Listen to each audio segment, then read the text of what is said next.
Hello लोगोफोर आङो मोनसे जाथायनि सायाव फिन गोदान भिडिअ लानानै फैदों। बे जाथाया माने सासे जोंनिनो बर' सुबुङा बेंगलरावहाय गोमानानै दङ। बिथाङा माने केरेलायाव थांनो होननानै फैदोंमोन। बिसोरो 7 तारिखआवनो रंगियानिफ्राय ट्रेन गाखोबोदोंमोन लोगोफोरजों जयैनो।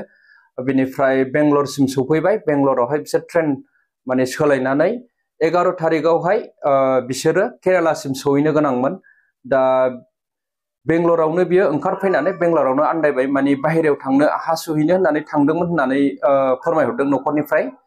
दा बे हासुहैनो थांनायनिफ्रायनो माने बे फैफिनाखै आरो लोगोफ्राबो बेखौ नागिरस्लाबनो हायाखै बादि जानानै, आरो फारसेथिं लोगोफ्रा मोजाङै डिटेल खोन्थाहरनो हायाखै मा जामारदों जामाराखै न'खराव।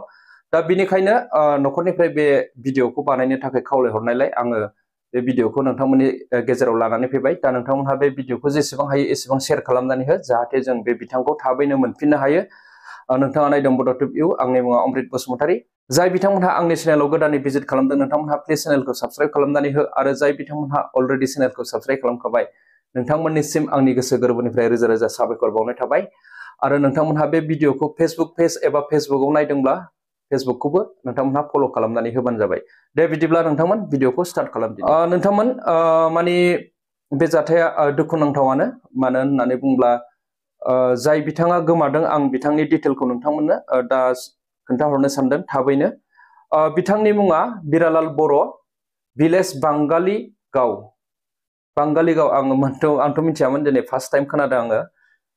मुङा जाहैबाय बिरालाल बर', बिनि बैसोआ 51 इयार्स जाबाय आधार कार्डनि हिसाबै। आंनाव आधार कार्ड बा भटार आइडि डिटेल्स हरदों नालाय, बे हिसाबै 51 इयार्स बैसो जाबाय। दा बैसोआ गोबाङानो जाबाय नङा होमबा नोंथांमोन?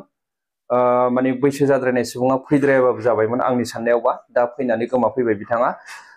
बेंगलराव गोमानानै दं दा, मानो होनना बुङोब्ला बेंगलरनिफ्राय ट्रेन सोलायनानै बिसोरो केरेलायावहाय थांनो गोनांमोन। दा लोगोफ्रा केरेलासिम सहैबाय, दा बियो बेंगलरावनो गोमानानै थालांबाय।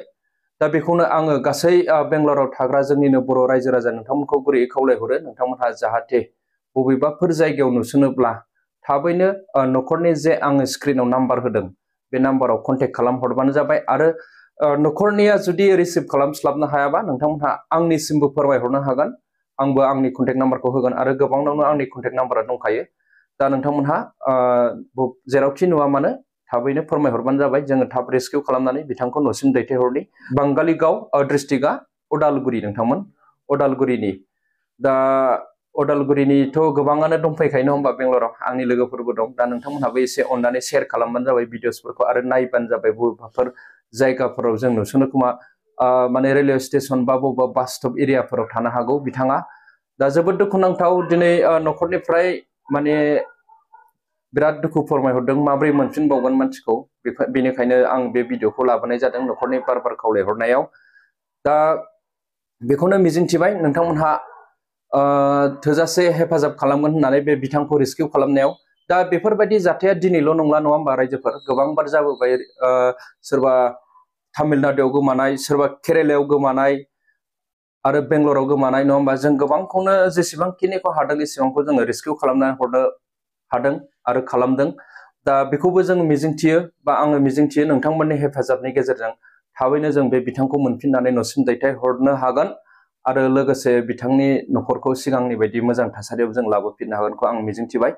दा बिथांनि सावगारिखौ आङो स्क्रिनाव होनानै होबाय, नोंथांमोनहा बेखौ स्क्रिनशट लानानै शेयार खालामनानै होबानो जाबाय, नङाबा आंनि भिडिअखौबो शेयार खालामनो हागोन नोंथांमोनहा। दा दिनैनि भिडिअखौ बेखिनियावनो दोनथ'नाय जाबाय। गोजोन्थों रायजोफोर, thank you, bye, take care.